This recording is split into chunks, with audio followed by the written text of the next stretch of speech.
dudes. So for 2016, I was able to redesign our studio, my wife and mine studio. We both are YouTubers. She does makeup, I do music. On that side of the room, she's doing makeup right now. Maybe we can do a quick peek. She'll be mad at me if I do it, but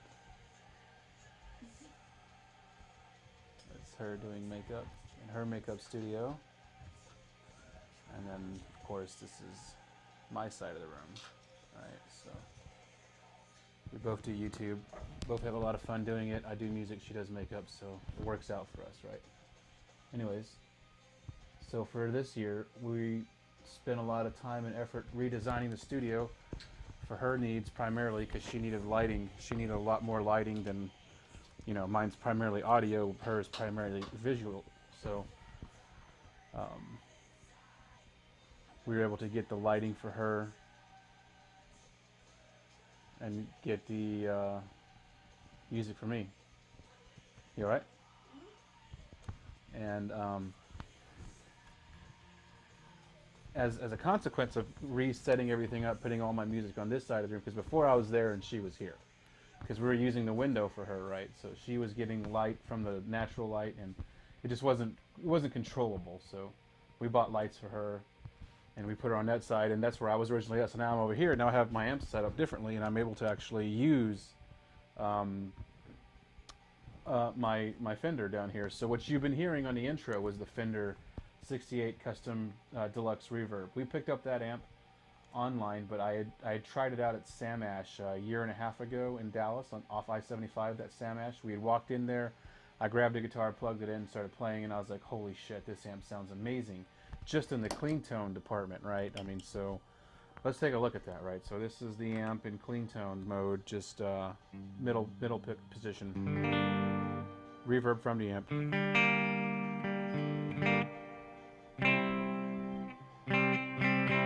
Now, as you know, I use an EP booster to kind of pick up the bottom. Hear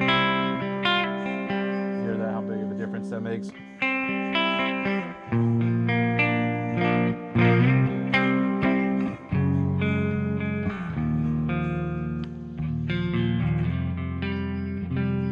So I was using an EP booster, and I was using the Golden Plexi on the intro.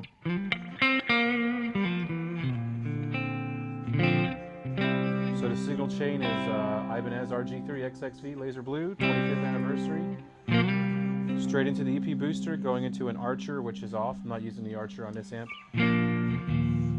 Golden Plexi, which was on but not on at the moment. Neo Clone Electro Harmonics. And then my newest pedal, which is a TC Electronics Sentry noise gate. So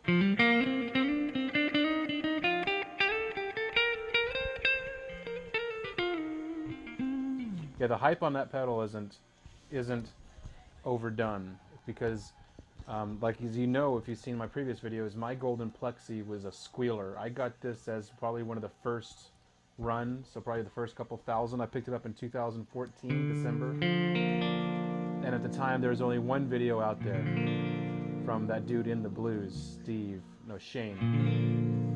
And I picked up the pedal because he was talking about how great it was, right? And so I got it in December 2014, and then now, you know, like a year and something later, it's become a very popular pedal. But my pedal has problems.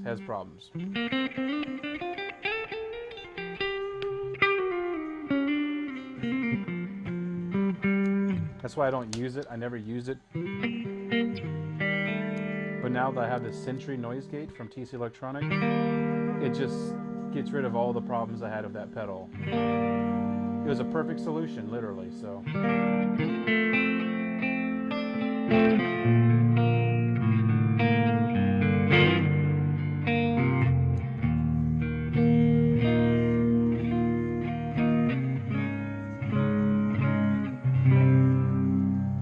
Yeah, so if you don't have a noise gate and you're wondering what gate to get, go get the TC Electronic.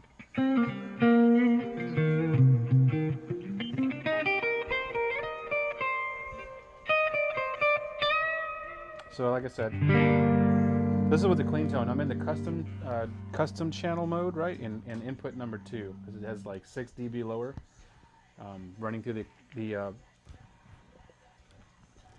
isolation cab. The isolation cab is in the closet with an Eminence Patriot Cannabis Rex MXL ribbon mic and SM57.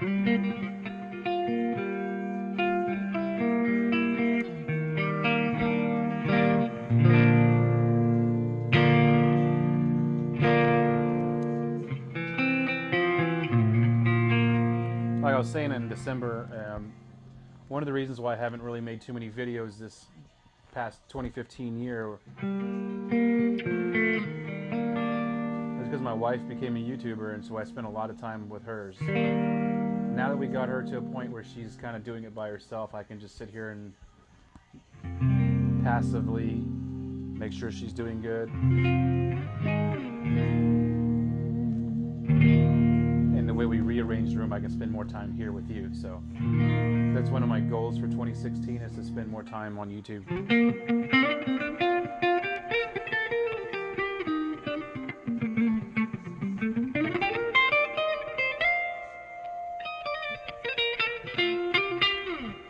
You know, I have 7-string guitars that I bought. I bought 2 guitars in 2015, 2 7-strings, and I haven't played them yet. So maybe later on this month or next month I can do a video on 7-string. I'm still learning how to play 7-string. It's hard to not always bounce on the bottom string. It seems like it's always like a default position. And so finding creative ways to not hit that string but still have it there, you know what I mean? It's kind of challenging. But it's interesting because you extend the scale. I will say this though, I do love how a 7-string feels in my hand, at least the Jacksons that I got. Those dinky 7-strings. I have the matte black one and then the amber burst, right? The neck is perfect. Like that is, I wish I could have a 7-string with a neck that wide. And I think that's what Gibson was getting to in 2015 when they made such wide necks in 2015. Because once you play a 7-string, right, it's really hard to come back to the 6-string neck and have that be an enjoyable experience sometimes. For me, you know, your results may vary, right? But for me, playing on a 7-string neck for a couple of days to a week, and then I jump on a 6-string, I feel like I'm playing on a banjo. It's just real small. So I do find the 7-string neck very comfortable and very acceptable and enjoyable for my style. But then again, I grew up in the 90s, so like these very skinny, thin, flat necks that Jackson and Ibanez excel at, that, you know, that's what I'm here for, right? So anyways, we're playing the Fender 68 Custom Reverb Deluxe. And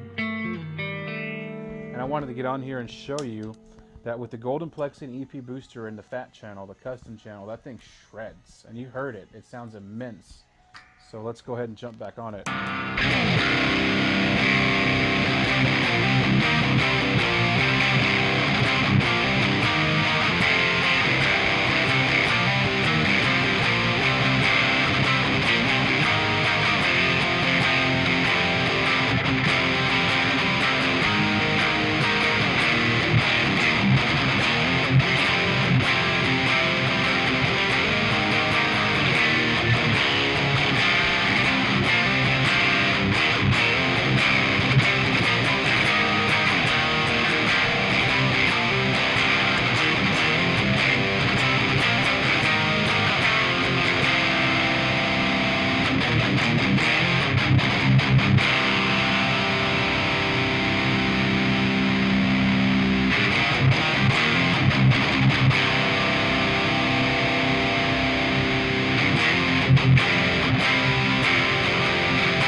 Fender. Like I said, when I walked into the Samash in Dallas, I didn't have a chance to put a pedal in front of it. I just played through the clean channel, like, you know, like something like, and I was like, oh yeah, I'm buying this amp. But the price they had at the Samash wasn't the price I wanted to necessarily pay for it. So and that's nothing against Samash. I bought this guitar right here from Samash, so nothing against Samash. It just wasn't the price I was willing to pay. And so, like you, I bought it online, you know, from a retailer. You know what I mean?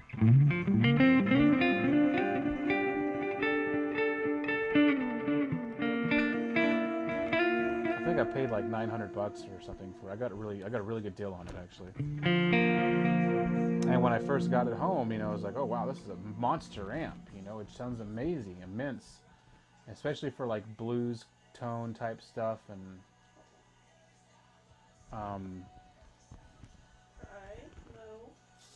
hold on, I got a cat problem going on over here. Just kick him down, push him down. He's hitting the camera, your camera. Just push his butt down.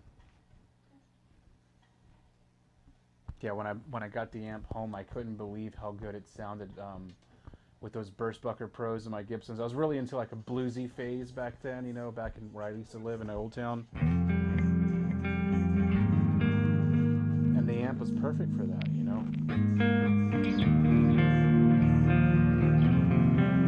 I already had a Blues Deluxe, Fender Blues Deluxe amp, and I just really fell in love with the Deluxe 68. You hear that? I mean, that's amazing.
Do you remember which guitar I got first? This one or the red one? I think I got the red one first, didn't I? I think you did. So my favorite color is blue. I've had several cars and motorcycles that color, right? Been a big Yamaha guy my whole life. And I really was back in 2012 or 13 it was, maybe it was even 11, I don't know. Whenever the 25th anniversary of Ibanez was, when they made this guitar, the RG3 XXV, right?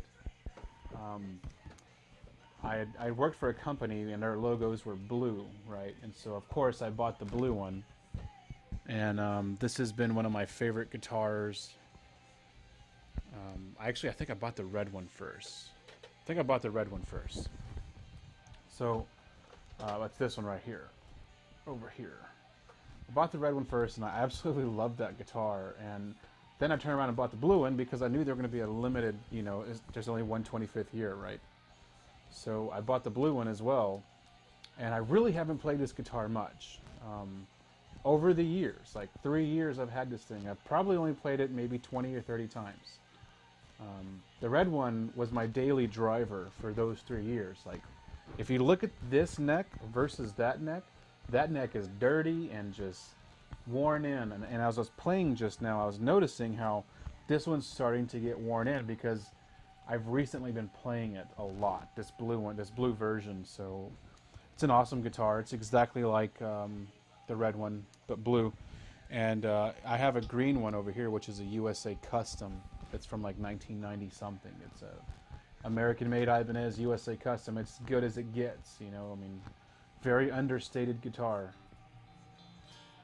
And honestly, there isn't much of a difference between this guitar and those guitars. That guitar. What I'm saying is that manufacturing tolerances and specification improvement has reached the point where pro guitars were in the 90s, where middle-of-the-road guitars are now. So if you buy a middle-of-the-road $700 to $1,000 guitar these days, it's as good as a $3,000 guitar was then.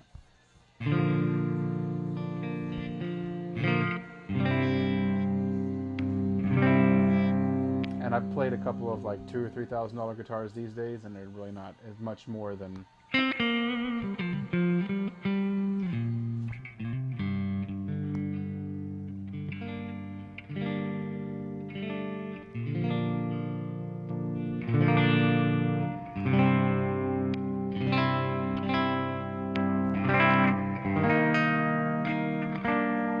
Both these guitars, the red one and the blue one, have stock pickups. I haven't done anything to them.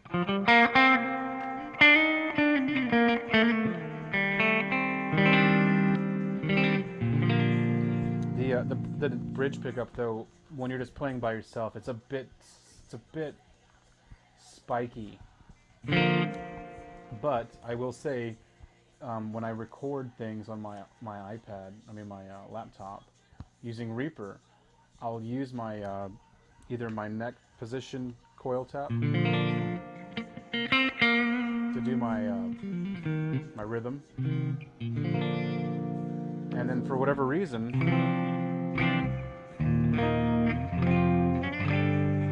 these pickups the bridge pickup cuts right through anything. So I can lay down a track with any of my Gibsons, my EMGs, my 57, my 81, and I won't be able to get that same guitar to cut through without doing massive EQ sweeps in the mid-range department, right?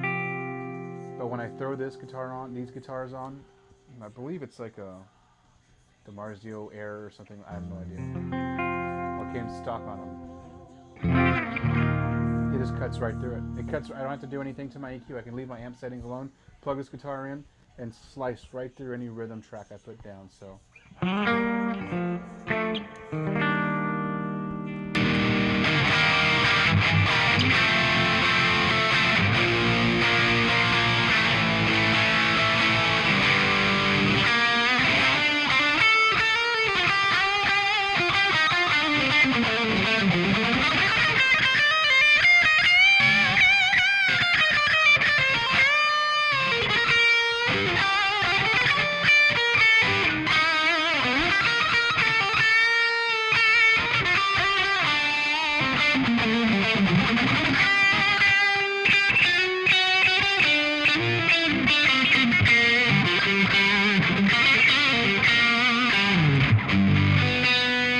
I wanted to show you what this Fender sounded like with this guitar, and right now I'm going to switch guitars to the. I'm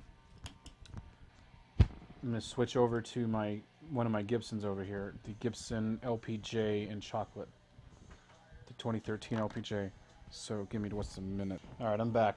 I got this Gibson 2013 LPJ.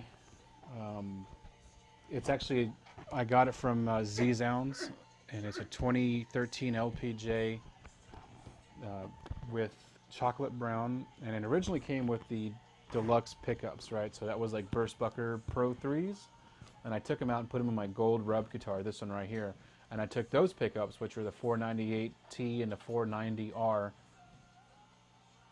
and I put them in this guitar. So we did a pickup swap, and you know, originally is because I really loved that gold guitar, and I wanted it to have more of a classy tone to it, whereas I don't mind shredding on this one. And plus, I like how the black pickups just kind of disappear overall, you know, with the design of the paint job of the guitar. So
I have to say, for humbuckers, this neck position pickup, which is a 490R, right, is one of the best neck up positions. You heard how it sounded all just jangly and Fendery, and you heard just now how I was on my Ibanez on the single coil neck position. It didn't sound as jangly as this one does. I mean, this one sounds jangly.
Yeah, I really haven't played this guitar in a couple days, and I'll be honest, it's hard for me to play a Ibanez or Jackson neck and then come to play like a 50s profile Gibson neck. I really don't like the 50s profile necks. They're too fat and chunky in my hands.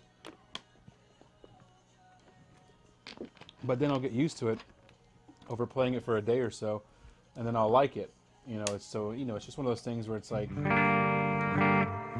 I used to do a lot of bicycling when I was in shape. A lot of bicycling, and then I had my motorcycles as well, crotch rockets.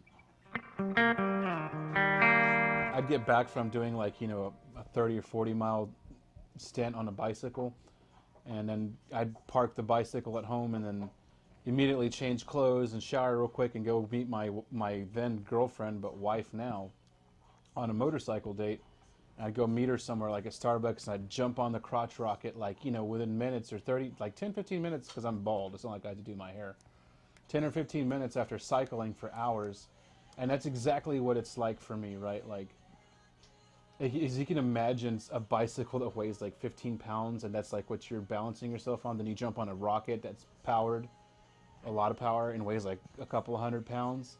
To me, playing these thin necks to jumping on something like this would be like playing on a crotch rocket and then jumping on like a Harley or a school bus. That's what the Gibsons feel like to me. They feel like a school bus, like just very robust, but great tone. And that's why you buy them, right? You buy them for the tone and to look cool on stage, so you can look like Slash, right? But in terms of like practical usability, it's Ibanez or Jackson all the way for me. The only Gibson neck I've ever played on that I liked a lot was my fake Gibson. This one right here, this Cherry Burst one. My fake Gibson, that has a nice thin neck profile. Also, our wedding guitar, the one that my wife let me get when we got married, which is this one right here next to the Roswell Rhodes. That one with the tobacco burst has a very thin neck. So those are the only two Gibson necks I really like. I don't like the other ones. It doesn't sound amazing. Listen to this thing. And this amp, jeez.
So yeah, I'm pretty much just running the EP booster into the Golden Plexi and straight into the amp. Well, not exactly.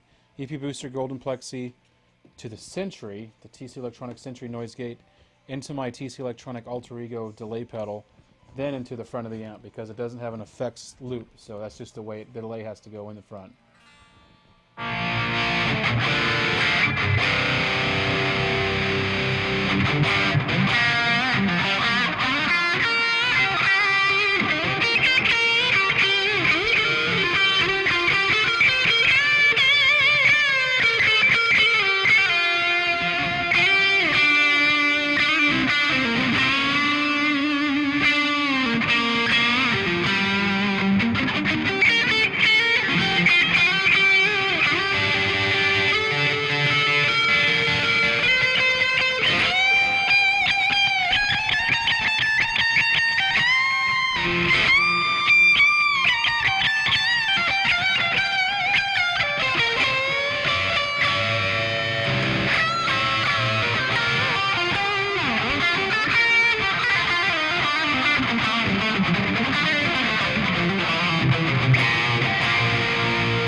saw me reach over just now, I turned off the reverb to the amp.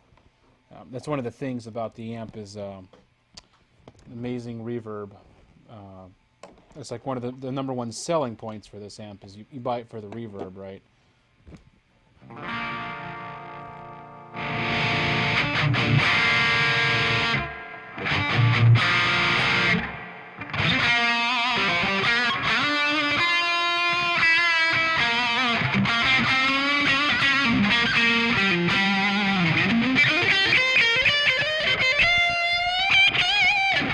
Let's play with the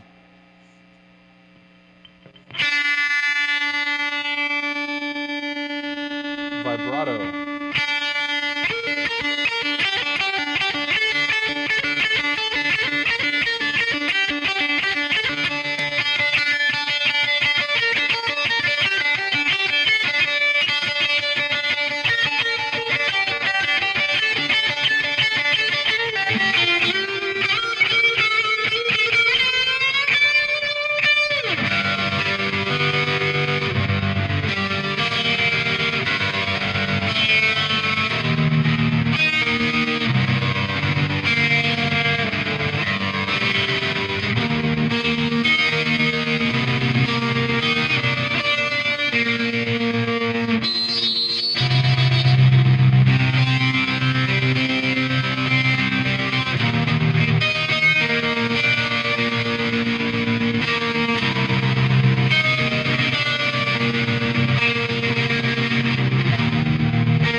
As much as I love my PV6505MH amp, and I love the goddamn shit out of that amp.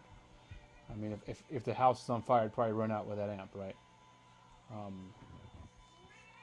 I love my Fender Custom Deluxe Reverb 1968 wannabe thing, right?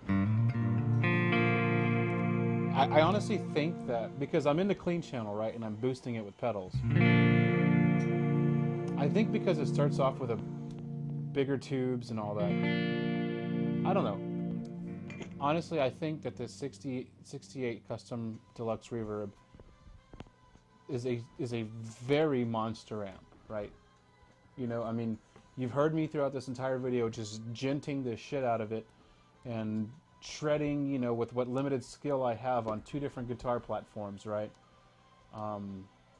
Arguably 2 different pickup configurations as well, in terms of intentions, and the amp just blows. I mean, just completely blows a lot of shit away, right? Like, I've played some of the Engel amps. I've played Black Star recently, and I love Black Star, but the gain circuit left a very tinny, cold, frigid flavor in my mouth, whereas this feels warm and complex and rich and deep and just like chocolatey, you know what I mean? It just feels very rich and warm, like an awesome latte is what this sounds like. And when you just start chugging on it with just a Golden Plexi and an EP booster, man, it just turns into like this fire breather, man. And I really enjoy it a lot. So, you know, people out there who think that you have to have a fucking Engel amp, or you have to have a Randall, you know, or something like that, you don't. You know, you can get this tone by knowing what you're doing with the pedals and knowing how to build a tone circuit, right? That includes everything from the guitar pickups all the way on to, you know, things like boosters and EQ. So, and I love how you get this. You know, you get this nice, clean, warm Fender sound that only Fender can do, really.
Yeah, man, it was like because I was able to switch the room around and get all my amps on this side, and that I was able to actually get the Fender in a position where I can actually play it. Because what I do is I have that isolation cab in the closet, right? And there's a cable that runs out of there and it runs into the back of the amps. And so that one cable, I need to be able to like put it in this amp, that amp, that amp, that amp. You know what I mean? Just the way I had it set up over there on that side of the room, it just wasn't conducive to me doing that. But on this side, I was able actually to turn on that Fender, and I was really just blown away with how much just girth that the Fender had in its belt. You know, I couldn't believe it. So who knows? Maybe the next couple videos will be with this Fender instead of the PV6505. Because I mean, I've made so many of those 6505 videos. People were saying on my comments that Fender should, that PV should pay me for making all those videos I made. And to be honest, you know, I did it for free. You know, I bought the amp myself, and I love the amp. You know, I love that amp. But man, this Fender is just right up there with it. It's really hard to say no to this Fender. In fact, one of the things I want to experiment with this weekend is, now that I have the isolation cab plugged into the Fender, maybe I can run the headphone out with the dummy load on the 6505 into a separate channel on my board and then blend the two. I wonder what that would sound like. But then it becomes problematic to change both channels at the same time, right? You know, there's a trade-off there. I guess I need to get a Helix for something like that, right? Because of Helix, then I can MIDI everything. I can MIDI both channel changing with all these pedals changing at the same time with one button. Maybe my wife will let me get a Helix, but it's like $1,600, so probably a no on that one, right?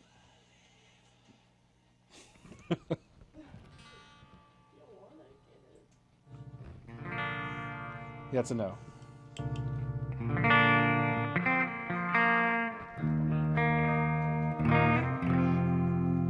What was that?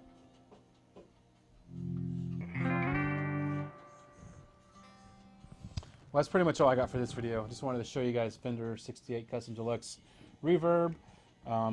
Through the isolation cab that I have set up, 2 microphones, MXL ribbon mic, SM57. Just blowing it up with a fucking Golden Plexi, the Tone City Golden Plexi, and the EP booster in front of it. A little bit of delay, a little bit of Alter Ego delay, TC Electronic, and a little bit of Electro Harmonix Neo Clone Chorus, which, I don't know, it's kind of, the chorus pedal's really thick. It lays it on hard, so sometimes I use it, sometimes I don't. But I know that, you know, a lot of the prog, progression, rock, metal guys use chorus in their sound, so just kind of threw it in there for shits and giggles. Monstrous amp, you know, I mean, and my fucking Gibson's out of tune, so whatever, you know. That's Gibson for you, right? Anyways, so rock on. Maybe if I get lucky tomorrow I can make another video, and we can, I really want to make a video on this Marshall again, or something else, you know, so. But anyways, it's been awesome hanging out, and I enjoy hanging out with you guys. Thank you for watching. Please subscribe. Please like and comment. And tell me what you're looking for in 2016. You know, what kind of shit are you looking for from NAMM? NAMM's, what, a week away? And I'm looking forward to a lot of the Ibanez stuff. I saw some of the behind-the-scenes pictures of the Ibanez guitars coming out. Also, Ibanez has some micro pedals coming out, a chorus, a metal pedal, and then like an analog delay pedal. So that's real exciting, seeing those coming out. Are you in automatic mode? Make sure you're in automatic. And they had a really nice guitar where like it was a multi-layered wood surface, like an art shop essentially, where this section of it was wood, and then right below it was the painted section. So kind of like the Quetzal guitars, if you ever see the Quetzal guitars, how it's like two-tone body paint, like one part of the body is painted, one part's not. Ibanez has a guitar like that coming out, and it looks really fucking awesome. I'd love to get my hands on that. I was a big fan of the Fan Fret for 2015 7-string guitar. I'd love to get my hands on one of those, man. I mean, I've been a die-hard Ibanez fan. I have an Ibanez t-shirt. I have Ibanez stickers that I used to have on my motorcycle. I've been an Ibanez fan since the 90s, man. I would love to get my hands on a Fan Fret guitar. I really would. If Ibanez, you're listening, just send me one and call it a deal, dude. Seriously. But make sure it has the EMG 5766 set in it. That'd be great.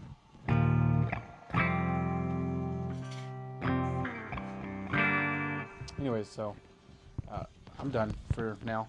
but I wanted to show you my guitar amp setup over here. So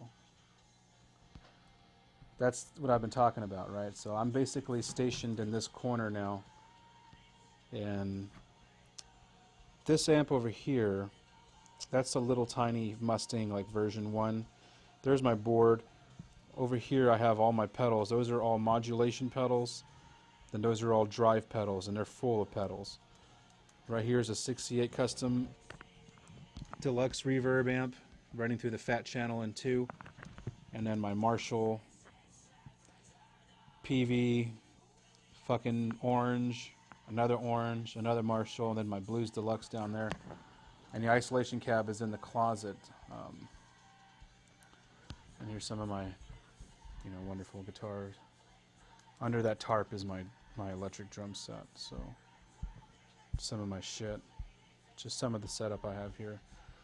Yeah, I really like this setup, man. I'm really happy with how I have everything set up. So this year is definitely going to be exciting. I'll have a chance to make a lot more videos and bring more content. And maybe, you guys give me some ideas. We'll make some things happen. So incidentally, this American flag was my best friend in Afghanistan flew this flag for my family. Because my dad is a soldier, and so he had a lot of respect for my dad. And so he flew that flag and he gave it to us, and so I've had this flag ever since, and I just keep it everywhere I go. Anyways, rock on.